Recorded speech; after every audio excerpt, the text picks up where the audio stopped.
Number 10 है जिसका part one में आपने फाइंड करना है साइन अल्फा प्लस बीटा और cos alpha plus beta. Part number 1 में आपको दो वैल्यूज गिवन है, एक tan अल्फा है आपके पास 3/4 के इक्वल है और कॉस बीटा जो है वो आपका 5/13 के इक्वल है। अब आपने फाइंड करना है साइन अल्फा प्लस बीटा। लेकिन और एक बार आप स्टेटमेंट को समझ लें, वो कह रहा है कि जो दोनों अल्फा और बीटा जो एंगल है ना वो दोनों पहले क्वाड्रेंट में नहीं है, वो दोनों ही फर्स्ट क्वाड्रेंट में नहीं है। तो ये क्वेश्चन सॉल्व कैसे होगा? अगर मैं इसके पार्ट पर 1 सॉल्व करना चाहता हूँ, साइन अल्फा मैंने फाइंड करना है, साइन अल्फा प्लस बीटा मैंने फाइंड करना है। इसका फार्मूला मैं ओपन करके देखता हूँ इसमें क्या क्या चीज़ चाहिए। एक sine alpha beta plus cos alpha sign beta, ये फार्मूला है इसका।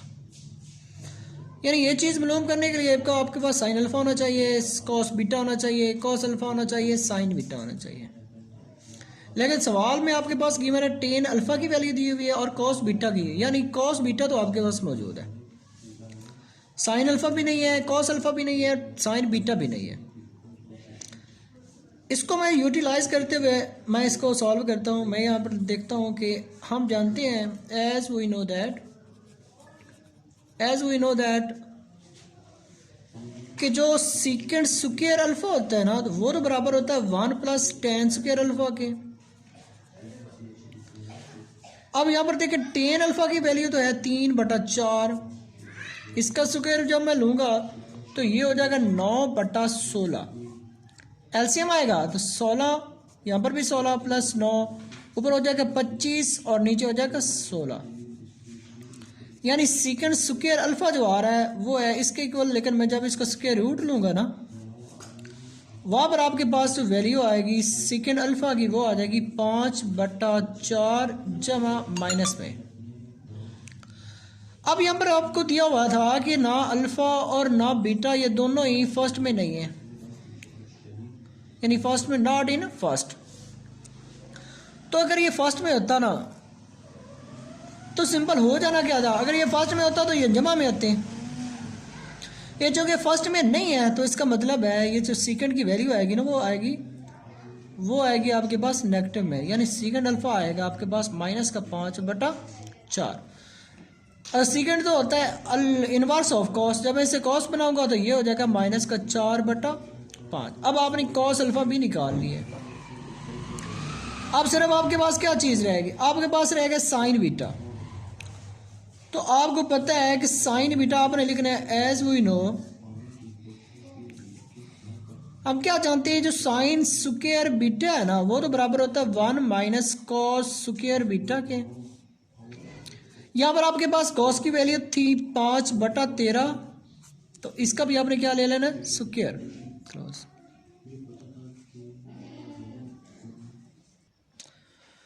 तो उसके बाद देखिए ये जो 5 है इसका स्क्वायर होता है 25 और 13 का स्क्वायर 169 होता है। 169 इसका एलसीएम आएगा, यहाँ पर 1 से मल्टीप्लाई होगा तो 169 - 25 आ जाएगा, एक यहाँ पर कैंसिल हो जाएगा। ऊपर आपके पास बच रहा है 144 और 169। साइन स्क्वायर बीटा आपके पास आ रहा है 144 और 169, इसका स्क्वायर रूट लेंगे तो साइन बीटा की वैल्यू आ जाएगी जमा माइनस 12/13। यहाँ पर आप लिखेंगे एज गिवन ये था alpha and beta not in first quadrant. अगर ये पहले क्वाड्रेंट में होते तो ये साइन की वैल्यू आ जानी थी पॉजिटिव। अब चूंकि उसने कहा फर्स्ट में नहीं है तो इसका मतलब है यहाँ पर आपने इसकी वैल्यू ले लेनी नेगेटिव, यानी इसका वैल्यू आ जाएगी -12/13। अब आपने ये वैल्यू जो आपने निकालनी है ये आपने लगा देनी फार्मूला में, यानी आपने फार्मूला निकालना था साइन अल्फा प्लस बीटा की वैल्यू निकालनी थी। उसमें आपने फार्मूला लगाया था sine alpha cos beta plus cos alpha sign beta.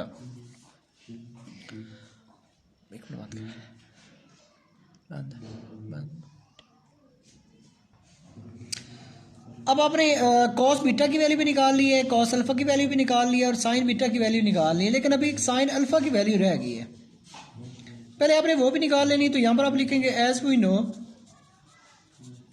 अब क्या जानते हैं, जो साइन स्क्वायर अल्फा होता है वो तो बराबर होता है 1 माइनस कॉस स्क्वायर अल्फा के। यहाँ पर आपके पास कॉस अल्फा की वैल्यू आई थी 4/5, इसका स्क्वायर आएगा, ये हो जाएगा 16/25। तो जब एलसीएम आएगा तो 25 आएगा, 25 माइनस 16, तो सॉल्व करेंगे तो ये आ जाएगा 9/25, यानी साइन स्क्वायर अल्फा आपका आ रहा है ये वाला। अब जब आपने इसका स्क्वायर रूट लेना है ना, तो आपके पास साइन अल्फा की वैल्यू आ जानी है, वो साइन अल्फा की वैल्यू आपके पास आ जाएगी जमा माइनस 3/5। अब आपने लिखना यहाँ पर एज गिवन था आपको कि अल्फा एंड बीटा जो है ना are not in first quadrant, are not in first. तो ये फर्स्ट क्वाड्रेंट में नहीं है, तो अगर ये फर्स्ट में होते तो ये जमा का वैल्यू आनी थी। अभी उसने कहा फर्स्ट में नहीं है, तो आपने साइन अल्फा की वैल्यू लगे लेनी है माइनस में, यानी माइनस का आ जाएगा 3/5। अब आप फार्मूला लगाएं साइन अल्फा प्लस बीटा वाला। साइन अल्फा प्लस बीटा का फार्मूला आपके पास बन रहा है sine alpha cos beta plus cos alpha sign beta.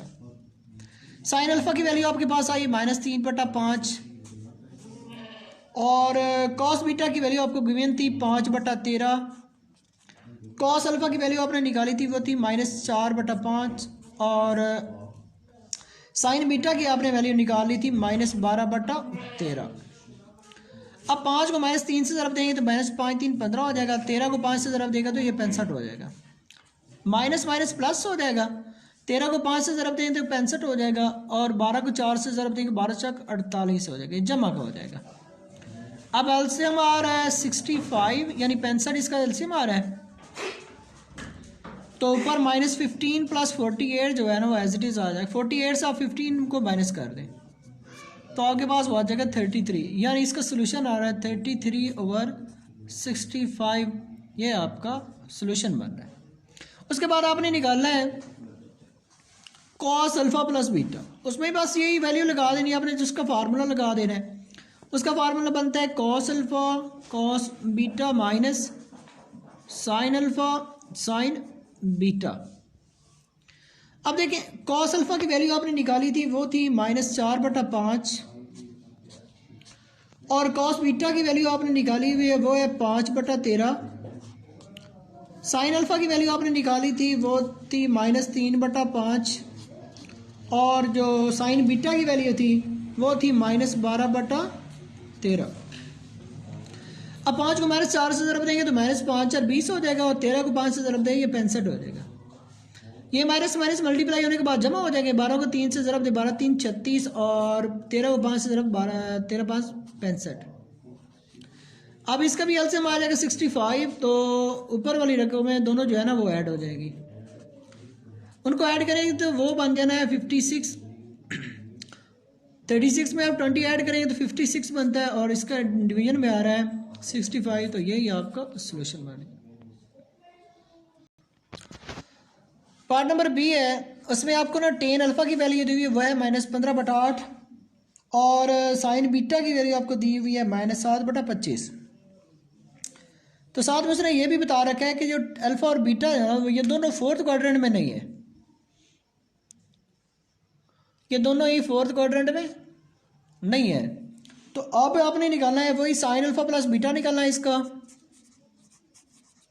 और आपने निकालना है cos alpha plus beta. First of all आप इसकी ना वैल्यूज़ को पूरा कर लें, लाइक यहाँ से आप निकाल सकते हैं, यानी आप लिखें एज वी नो, आप क्या जानते हैं कि जो सीकेंड स्क्वायर अल्फा होता है वो बराबर होता है 1 + tan स्क्वायर अल्फा के इक्वल होता है। यहाँ पर आप tan की वैल्यू लगा दें, tan की वैल्यू है -15/8, तो इसका स्क्वायर हो जाएगा, 15 का स्क्वायर हो जाएगा 225 और 8 का स्क्वायर हो जाएगा 64। एलसीएम आएगा 64, तो 64 को 1 से मल्टीप्लाई करें तो 64 हो जाएगा, प्लस यहाँ से 225 एज इट इज़ आ जाएगा। इन्हें ऐड करेंगे तो आपके पास आ जाएगा 9 और उसके बाद 8 यानी 289 आ रहा है और 64 आ रहा है आपके पास, यानी सीकेंड स्क्वायर अल्फा आपके पास ये आ रहा है, फिर इसके बाद आपने इसका स्क्वायर रूट ले लेना है। स्क्वायर रूट लेंगे तो आपके पास सीकेंड अल्फा की वैल्यू आ जाएगी प्लस माइनस 17/8। ठीक है, तो यहाँ पर आप लिखेंगे एज गिवन। गिवन आपको क्या है, उसने कहा था कि alpha and beta not in fourth quadrant. ये फोर्थ क्वाड्रेंट में नहीं है। अगर ये फोर्थ क्वाड्रेंट में होता ना, तो फोर्थ क्वाड्रेंट में कॉस जो है ना वो पॉजिटिव होता है। अब उसने कहा ये फोर्थ क्वाड्रेंट में नहीं है, तो इसका मतलब है यहाँ पर सेकेंड की वैल्यू जो है वो माइनस में आ जानी, यानी सेकेंड अल्फा आ जाएगा आपके पास -17/8। तो सेकेंड से आप बना लेंगे कॉस, तो कॉस आ जाएगा -8/17। उसके बाद आपने निकालना है साइन अल्फा, तो यहाँ पर आप लगा दें वही वो दूसरा फार्मूला एज वी नो। हम क्या जानते हैं, जो साइन स्क्वायर अल्फा होता है वो तो बराबर होता है 1 माइनस कॉस स्क्वायर अल्फा के। यहाँ पर कॉस की वैल्यू लगाएंगे, यहाँ पर कॉस की वैल्यू लगाएंगे वो है 8/17, तो इसका स्केल लेंगे।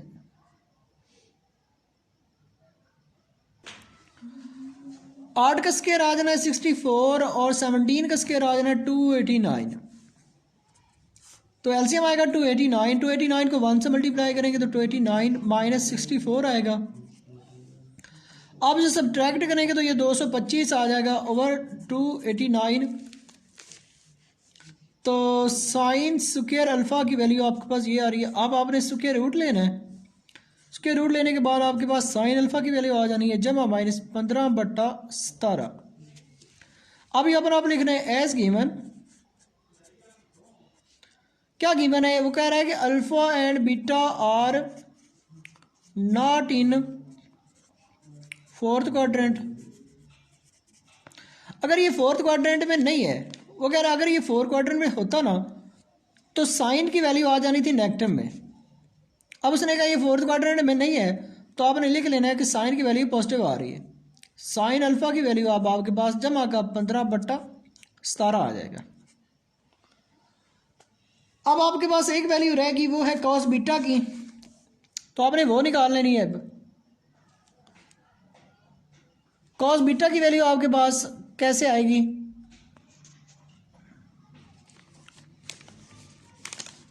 आपने लिखना है यहाँ पर एज वी नो दैट, हम क्या जानते हैं कि जो कॉस स्क्वायर बीटा है वो तो बराबर होता है 1 माइनस साइन स्क्वायर बीटा के। आपके पास साइन बीटा की वैल्यू गिवन थी, वो थी 7/25, तो उसका भी स्क्वायर आएगा। अब 7 का स्क्वायर 49 होगा, तो 25 का स्क्वायर आप चेक कर लेते हैं कितना आता है। 25 को 25 से मल्टीप्लाई करते हैं, 5 5 25, 2 5 2 10 और 2 12, 2 5 10 और 2 2 4 और 1 5, यानी ये आ जाए 625 आ रहा है इसका, 625।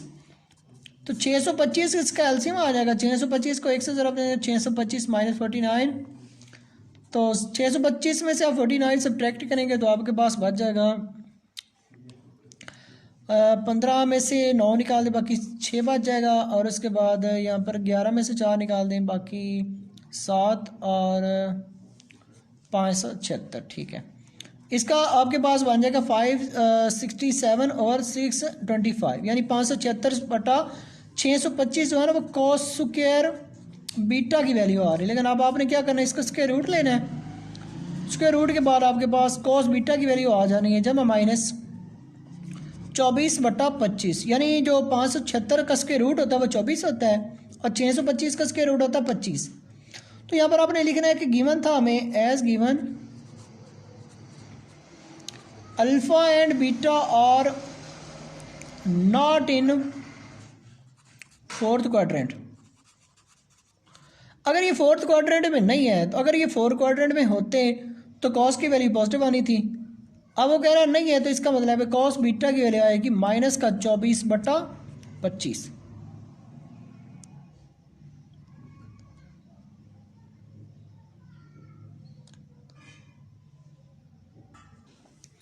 फाइल आपने वैल्यूज़ निकालनी है, बस आपने फार्मूले में ये वैल्यूज़ लगा देनी, यानी साइन अल्फ़ा प्लस बीटा आपने निकालना था, तो उसका फार्मूला था sine alpha cos beta plus cos alpha sine beta. Sine alpha की वैल्यू आपके पास थी 15/17, कॉस बीटा की वैल्यू आपके पास थी -24/25। इसी तरह कॉस अल्फ़ा की वैल्यू आपके पास थी -8/17 और साइन बीटा की वैल्यू आपके पास थी -7/25, -7/25। उसके बाद देखिए आप ये 24 को आपने 15 से मल्टीप्लाई कर देना है। 24 को 15 से मल्टीप्लाई करेंगे तो आपके पास वैल्यू क्या आएगी, 5 और 20, 5 तो 10 और 2 12, 1 4 4 1 2 2 6 360, ये आ जाएगा माइनस का 360, यानी 24 को 15 से मल्टीप्लाई का -360 आएगा और 25 को 17 से ज़रब देंगे तो ये 425 आ जाएगा। इस तरह ये माइनस माइनस मल्टीप्लाई होने के बाद जमा हो जाएगा, 8 7 56 होते हैं, तो 25 को 17 से मल्टीप्लाई करेंगे तो ये आ जाता है 425।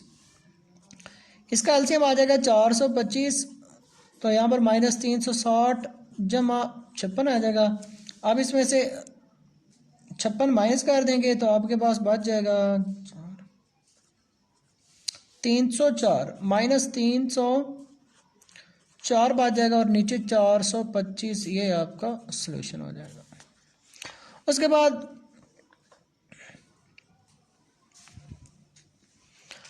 आपने इसका पार्ट 2 निकालना है, जिसमें आपने फाइंड करना था कॉस अल्फ़ा प्लस बीटा को। कॉस अल्फ़ा प्लस बीटा का फार्मूला होता है cos alpha cos beta minus sine alpha sine beta. Cos alpha की वैल्यू आपने निकाली हुई है, वो थी -8/17 और कॉस बीटा की वैल्यू आपके पास थी, वो थी -24/25 माइनस साइन अल्फ़ा की वैल्यू आपके पास थी 15/17 और साइन बीटा की वैल्यू आपके पास थी 7/25। अब देखें 24 को आप 8 से मल्टीप्लाई करेंगे तो आपके पास वैल्यू आ जाएगी। 24 को आपने 8 से मल्टीप्लाई, 8 4 32, 8 2 16 में 3 जमा करेंगे तो आपके पास आ जाएगा, 16 में 3 जमा करें तो 19, यानी ये हो जाएगा 192। ये प्लस का हो जाएगा, माइनस माइनस मल्टीप्लाई होकर प्लस हो जाएगी। 25 को 17 से मल्टीप्लाई करेंगे तो 425 आ जाएगा। इस तरह ये माइनस माइनस मल्टीप्लाई होने के बाद प्लस हो जाएगी और नीचे 25 को 17 से मल्टीप्लाई करें तो ये 425 हो जाएगा। 7 को 15 से मल्टीप्लाई करके देखते हैं ये कितना बनता है, 7 5 35, 7 एकम 7, 7 में 3 जमा करें 10, यानी जमा का 105 बन रहा है। एलसीएम आएगा 425, ऊपर ये दोनों कैंसिल और 192 प्लस 105 आ जाएगा, तो आपने ऐड करेंगे तो 7 9 2 यानी 297 और 425, ये आपका सलूशन हो जाएगा। क्वेश्चन नंबर 11 है, आपने प्रूव करना है कि cos 8 माइनस साइन 8 बटा cos 8 जमा साइन 8 ये 37 के इक्वल होता है। तो आपने करना कि आपने इसकी ना राइट हैंड साइड ले लेनी है। राइट हैंड साइड इसकी आप ले लें जो कि आपके पास है 1037। आप ना 1037 को लिख सकते हैं 45 माइनस 8। 45 से अगर आप 8 माइनस कर देना तो आपके पास 37 ही बचते हैं। तो यहाँ पर आप ना 10 का फार्मूला लगा दें। 10 अल्फ़ा माइनस बीटा का फार्मूला होता था 10 alpha minus 10 beta over 1 plus 10 alpha और 10 बीटा। यहाँ पर जो आपका अल्फ़ा था वो 45 है और जो बीटा है वो आपका 8 है। आपको पता है 10 45 1 होता है। 10 8 को अपना लिख लें साइन 8 ओवर कॉस 8, यानी 10 का फार्मूला लगा दें साइन बटा कॉस वाला। यहाँ पर 1 प्लस ये भी 1 हो जाएगा 10 45, तो यहाँ पर भी आप ना 10 की जगह पे लिख लें साइन 8 बटा कॉस 8, ये इसका फार्मूला 10 का फार्मूला होता है। ऊपर आपका एलसीएम आ रहा है cos 8 को 1 से ज़रब देंगे तो यहाँ पर cos 8 ही आ जाएगा। यहाँ पर cos 8 कैंसिल हो जाएगा तो ऊपर बच जाएगा साइन 8। इसके डिनोमिनेटर में आपके पास जो एलसीएम आ रहा है वो cos 8 ही आ रहा है। cos 8 को 1 से ज़रब देंगे तो cos 8 आ जाएगा। यहाँ से cos 8 कैंसिल हो जाएगा तो आपके पास sin 8 बच जाएगा। ये कैंसिल होने के बाद आपके पास बच जाएगा cos 8 माइनस sin 8 बटा cos 8 प्लस sin 8। तो यही आपने क्या करना था प्रूव। अगर आपको वीडियो पसंद आए तो आपसे गुजारिश है कि वीडियो को लाइक और चैनल को सब्सक्राइब कर दें।